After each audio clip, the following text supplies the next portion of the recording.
All right, let's discuss the West Coast Eagles injury list. I want to know out there, are the Eagles fans out there like me who are starting to feel real tense about this? You know, the injury list at the moment, it's not good. It's not great. It'd be up there with some of the worst in the AFL. Probably not the absolute worst or most dire. But I think we all kind of probably have this sensitivity to this situation seemingly getting a little bit worse week to week because of how badly the last 2 years went. And you could probably even say in 2021, it was less than ideal. 2022 and 2023 got historic. We failed to field a team twice. But in 2021, it still wasn't great. And in 2024, I'll clarify this for any non-Eagles fan who's watching this thinking this is some sort of long-winded excuse for what's about to unfold this year. I don't think the injury list currently as it stands is an excuse to the same extent as the last couple of years. So that's not where I'm going with this, but there are definitely some concerning aspects to this that make me really worried about this season because, like I said, there is a lack of trust that this is all going to be okay.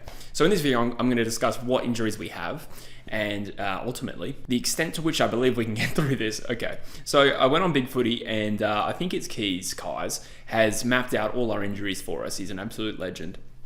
Okay, so let's go through the guys who are definitely not going to be available for round one and probably going to miss some football past that, okay? So Liam Ryan's probably out for 8 weeks. I think that's 8 weeks from now, which probably puts him, round 6 or 7, best case scenario. And we don't have a good track record for players coming back early. Sheed is still listed as a TBC. We don't really know. We know he's doing a bit of running, probably going to get some catching up to do. And that one concerns me because he has not been in great form, has had a lot of injuries himself over the last few years, and him trying to come back and impact this side with a limited fitness base really worries me. Elijah Hewitt, we're probably going to expect between rounds 2 and 4, but it's unclear whether he will come directly into the AFL side or need a few games in the waffle. That remains to be seen. Matthew Flynn has now been ruled out for 12 weeks. This one pains me. Now, with Matthew Flynn, obviously he didn't play for us last year, and obviously he's a fringe player at GWS.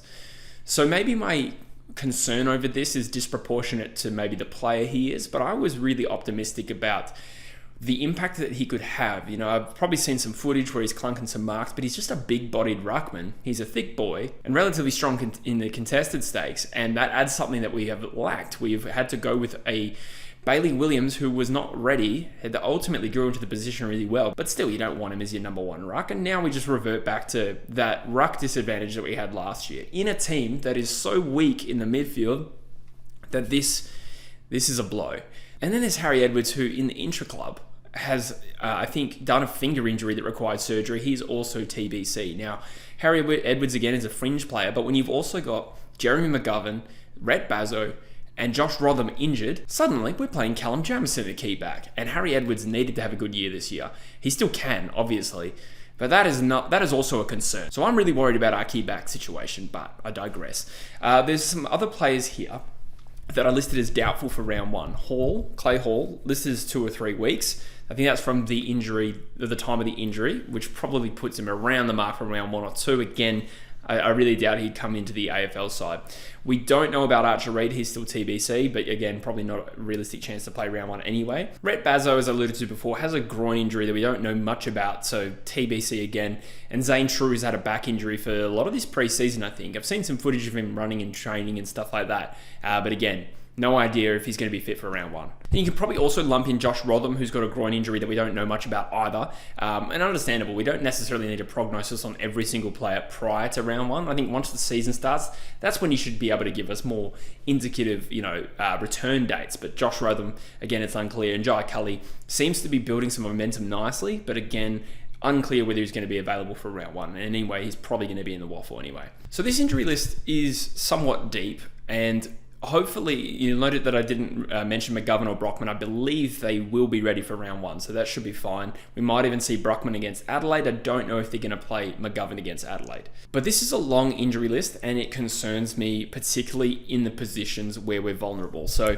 I talked about Matthew Flynn already. The midfield and the scores from stoppages were so horrific over the last few years that we are not in a position with our depth to be able to cope with even a below average injury list, or worse than average. We know that we can't cope with a historic injury list. We've seen that over the last 2 years, but with the way our list is shaped and the depth in different positions, I am really worried about what happens if Tom Barrass is the lone key position defender in round one, let alone going into it without Sheed, or Elijah Hewitt's certainly not going to be there. Elijah Hewitt probably wouldn't move the needle as one single player as a 19-year-old, but you couple that with, Ruben Jimmy getting a concussion. I know he'll be back, but I'm sure everyone else is like me going, oh my God, just stop. So I'm full of negative energy about this particular injury list. So please, I would love some reassuring comments in the comments section below. I've been pretty relaxed about the injury situation up until the Flynn injury, and now I'm like, okay, this is tipped over to the next phase where I'm like, oh, it can't get any worse. And again, it kind of flows into that conversation of like, why is the injury list so bad? My personal take is that, we'd love a simplistic one solution answer. We'd love to blame the surface, or we'd love to blame the strength and conditioning program and the fitness and the high performance, etc. There's also the possibility that it's all horrific luck. And my personal take is that it's probably a combination of all three. But if you blame, strength and conditioning, first of all, it doesn't explain all the freaky ones that have happened. And I've got a list, and I'm going to go through it. It's not my own work. It's from Kai's from Big Footy, but I'll talk about some of the freak injuries that have happened to West Coast in the last 12 months. So it's not purely strength and conditioning, and we've already made the changes there. So, blaming them again, I don't know. You could make the argument that they haven't had enough time to really rectify some of the years of bad strength and conditioning practices. Again, it's kind of a leap, but it's possible. The surface in itself is an argument considering the amount of ankle injuries, but if you just look at data, it's hard to rely on that argument when we share mineral resources with the Perth Demons and we share Optus Stadium with Fremantle, and we are the only club that's had the really bad ankle injuries as far as I'm aware. I think Fremantle did in like 2018 or something like that, but theirs have dried up and ours haven't. So again, courtesy of Kai's from Big Footy, who's an absolute legend, he's talked about the unique or unusual injuries that have happened to West Coast in the last 12 months. So Liam Ryan detached his hamstring tendon because he went for a screamer and landed on his head in a marking attempt. That is a weird way to do your hamstring. Jake Waterman got ulcerative colitis. That was the name of his illness. Obviously, that's just an illness. You can't do anything about that, or at least from a football point of view. Dom Sheed received a fractured larynx from an errant elbow in a warm-up training drill. That is freaky. Elijah Hewitt was diagnosed with sesamoiditis in his feet. I believe he kind of had this, before he was drafted. So that's kind of bad luck. But it is also an unusual injury. Matt Flynn apparently disconnected his hamstring injury from the knee, jumping into a ruck bag. Like, how do we explain that? It does seem like this is a ridiculous curse. It does. Oh, God. Jack Williams ruptured his spleen in a routine training deal. That is not a usual injury. That is really uncommon. Tom Barrass fractures his back after landing awkwardly in a marking contest. Yeah, he landed on his neck almost. Was it against North or something like that?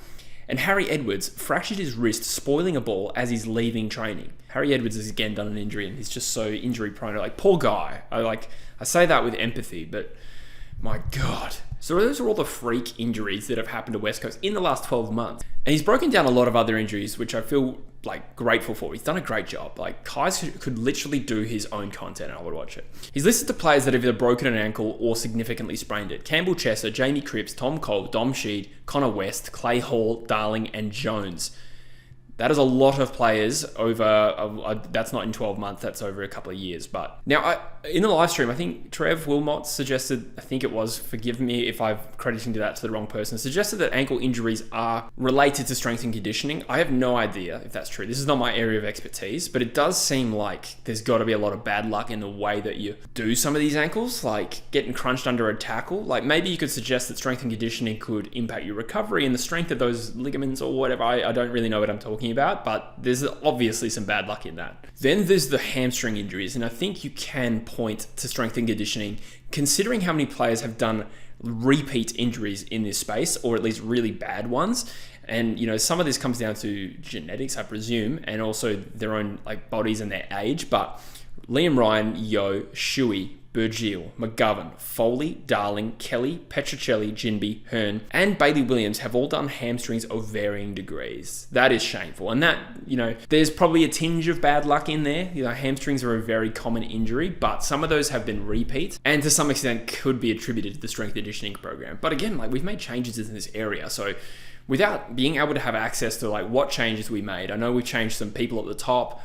Probably change some practices as well, no doubt. That's hard for me to assess, but at the moment, it's not looking good. So that is a bit of an update on the injury situation at West Coast. That was also a bit of a rant where I am looking for someone to comfort me. Please hold me. I don't know about you guys, but I really do think that if the injury list gets as bad as the last 2 years, which touch wood, at the moment, it's not as bad as the last 2 years, it is going to be so hard to emotionally invest in this club for a third year.